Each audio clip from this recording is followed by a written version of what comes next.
The shadow that walks. The Harlen farm lay where the road thinned and the telephone poles thinned with it, where the white clapboard house and rusted silo were as much a claim on the landscape as the family itself. It was 1963, a place of kerosene lamps, a battered Chevy truck with a cracked windshield, and radio static that felt like company on slow nights. James Harlen kept the fields, Martha kept the house, Ruth kept the ledger and a stack of paperbacks she'd hide beneath the flour, and Daniel, 14 in July by his own stubborn count, kept watch for things that moved at the edge of hearing. The chickens were how they noticed the wrongness. It was Martha who went out before dawn, as she liked to check the coop when the world was still soft. The coop door hung shut as it always did, hinges oiled, latch turned, bolts slid into its slot. The yard smelled of dew and wood smoke. The hens, though, lay in crooked heaps, feathers ruffled like the wrong side of a pillow. Their necks were broken with a neatness that made James blanch when he saw it. No stains, no clotted trails across the grass, no dents in the wire. When Martha reached for one, the eye was a marbled black, like a coal polished too long. "No coyotes take like that," James said, because a man must say something. He ought to have said more. Instead, he felt for the shotgun the way people feel for old prayers, habitual and small comfort. The coop floor was the thing that would not fit. In the wood, a dark patch clung. It was not shadow. When Martha held a lantern over it, the flame curved away as if it had run into something that swallowed light. The stain was a black that the sun could not lift. Even at noon it lay there like a hole pretending to be paint. Ruth bent over it and touched, then withdrew her finger as if it had burned. "It's like oil," she whispered. "No. Not oil." Her voice was a thread. Daniel watched his sister's face change. She blinked slow, like someone learning to speak a new language inside her head. They buried the hens beneath the pecan tree. The earth took them as it always had. The stain the thing left did not go with them. It stayed on the coop, a memory of wrong. The Harlen children slept with the grave between their breaths. James drove the truck to Miller's feed on a morning that smelled of rain, but never that kind of rain. Miller's had a radio behind the counter and a brass scale for sacks of corn, and it had the kind of men who talked in the tone of shared misfortune. James expected talk of crops and gasoline, but found talk in small coughs and sideways glances. "Your place?" Old Barlow asked without preamble when James mentioned the hatch. Barlow's wife ran a boarding house, and his face had knuckled into caution over the years. "Same as the others, I reckon. Animals gone, doors shut. Lamps out in the morning. Whole barns with nothing but the stains." A boy from the next county had told a story. His uncle's cows stood at the fence in the morning sun as if made of glass and then were gone by noon, with hoofprints that began outside the pen and stopped at the dirt, and eyes the color of lost smoke. An older woman at the counter spoke of the last time, 30 years back, whispering like she was trying to lower the memory. "It comes and it learns," she said. "It leaves marks. It'll take something small first. Tests you." They told James, almost as a favor, not to say the wrong words in front of children. Names mattered in towns like theirs, not in the mystical sense the radio preachers used, but the practical one. A spoken thing might make folk listen where they would otherwise walk on. A stranger with a wife and children and a truck on his lot goes home to his own sorts of trouble. Still, the older men tapped the counter and said to keep lamps lit, to keep iron at the threshold, to sleep in shifts if you must. James bought an extra gallon of kerosene without letting Martha see the price. On the way back he watched the road ahead. The world seemed a little thinner, as if any wrongness had been waiting behind the telephone wires to ride in on the wind. The barn became the new test. At first it was simple, a smear along the boards near the east stall, the grain bin with a black crescent the size of a dinner plate, and the old nail streaks corroded into like they had been scorched without fire. The dogs ticked away from those spots, noses high, tails tucked. Molly, the white mutt that followed the children from shadow to porch, refused to step on the splotches and whined under her breath until Daniel scooped her up. At night, the house felt crowded with sounds that had no names. The moon was thin and knife-like. The lamps Martha had set in the windows trembled though the air held no wind. Ruth said she heard a voice at her window one night. "Ruth?" A syllable pulled in her tone. It sounded like her own voice with the edges shaved off. She rolled out of bed and sat on the floor, listening, and when she told them in the morning she shrugged and said, "Sound got to me. Thought I heard Daddy calling me." But Ruth was learning other things. She stood at the window for long minutes, eyes flattened to the blackness beyond the glass as if studying the way the dark took shape in their yard. Daniel, who kept a small scout's heart, caught himself watching her watch the night and felt stupidly jealous of the thing at the edge that held her attention. And the eyes kept appearing. Not on the people at first, on the dead animals left where they fell. The goat by the fence had 2 black marbles where its pupils used to be. The Harlens began to find them without looking and flinch when they met those stones. Martha would not stand for being frightened into a life of candles. She scrubbed the barn floor, scrubbed the coop, scrubbed a plank until her palms smarted. Yet the stain remained, a place where noon offered no kindness. Even under the white hardness of midday the dark clung like a stain on a cloth. They tried making circles with lime. They put iron tools along the threshold and hammered horseshoes into the porch frame. They left a lamp burning all night in the kitchen, and another on the back stoop. The lamps flamed obediently, but at some point the flame curved in a way Martha couldn't account for. It licked the air and drew back, as if something that had not learned to respect light had learned to be wary of heat. Ruth began to change in ways that were small and then not. She started sleeping less and walking more at dusk with a long, aimless step that looked like her feet were following instructions she'd only half remembered. Once she hummed a tune Daniel had never heard, not from any radio he'd known, a low-knot melody that felt like a door key turning. Martha watched her daughter with the mistrust you save for a fever breaking. You protect the body without knowing why. Neighbors drove past less often. The radio in Miller's crackled with songs about distant cities, and in between the records the announcer read a farm bulletin as if rehearsing normalcy. In the field the shadows grew bolder, as if emboldened by silence. The nights began to take on a shape, a pattern the family could not ignore. First the hens, then the goat, then a calf found by the edge of the pastures with a hide pulled tight and black eyes rolling toward the sky. Each time, the thing left a mark.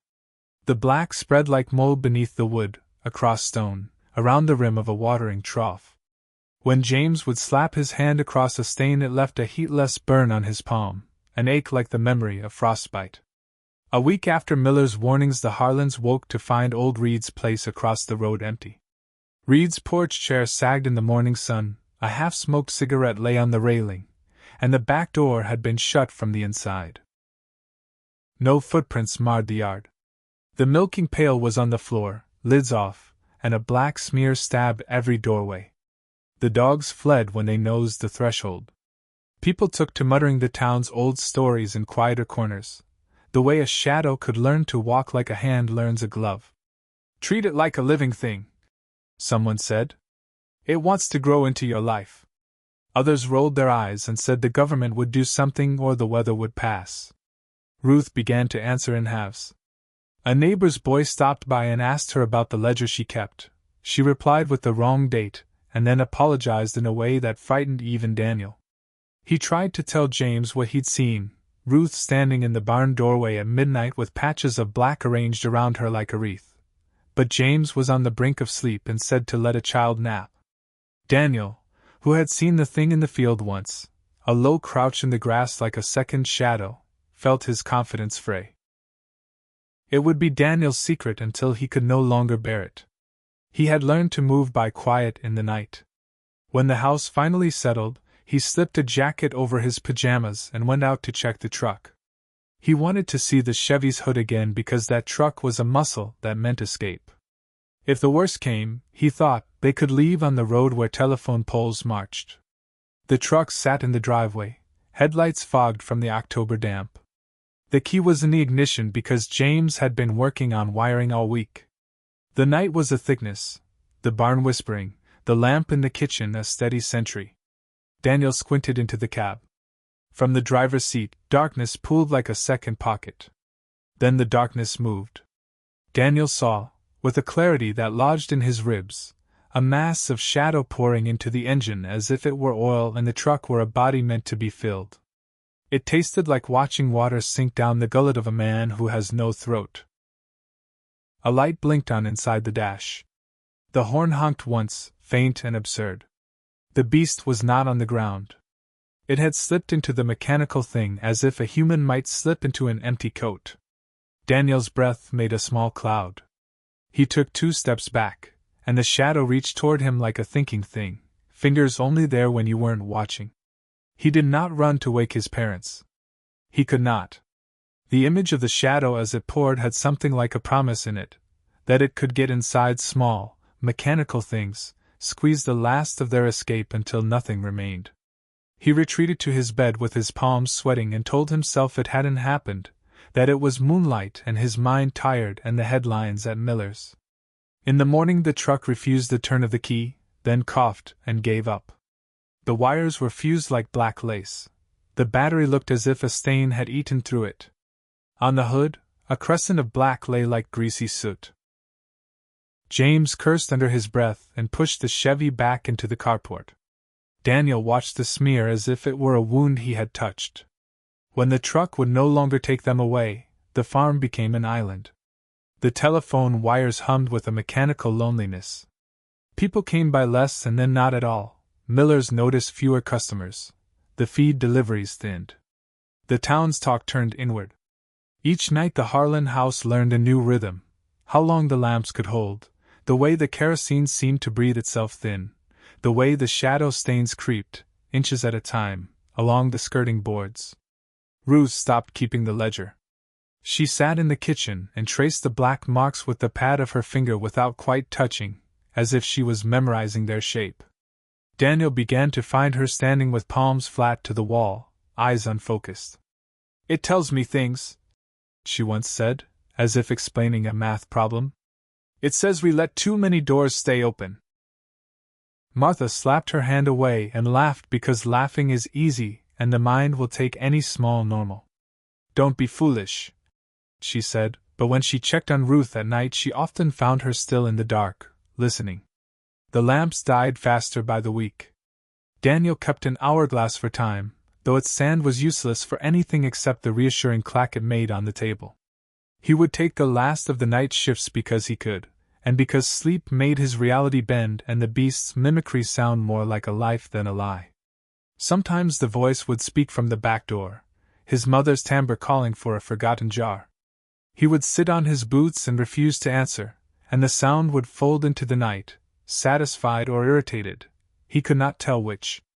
The black at the edges thickened to velvet. The dogs lay near the kitchen hearth and trembled in a way that could not be soothed by bread. Neighbors, once they came at all, offered pie and strange condolence. Someone suggested chaining the doors, someone else suggested a priest.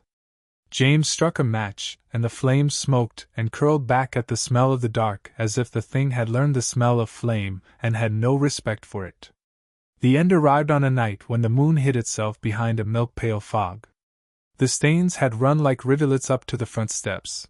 Every window had a ring around it where the dark had been pressed against the glass like a palm. Daniel lay awake and felt the pressure of the house holding its own breath. Ruth's voice, sometimes whispering, had a new urgent cadence. She had not gone to bed when the others tried. She had sat in the doorway with an expression like someone hearing an argument she wanted to be in. "It only wants me," she said finally, voice a raw string. Daniel's legs went cold. Martha said the same thing mothers say, that no, it doesn't, that you won't open a door for anything. James walked to the door, the shotgun a heavy and honest thing under his arm. The knocking began at midnight, not a single hand, but a pattern, a slow succession like someone learning to keep time. When the family pressed their ears to the wood, they heard a voice that was Ruth's clearest, calling for them. It spoke her name with a kindness like poison. "Ruth! Come play! It's time!" Ruth did not answer with words. She stood, pressed fingers to her temple, and seemed to listen as if the sound had xylophone notes that only she could read. Then, as if freed, she opened the door and walked into the night. James moved before thought.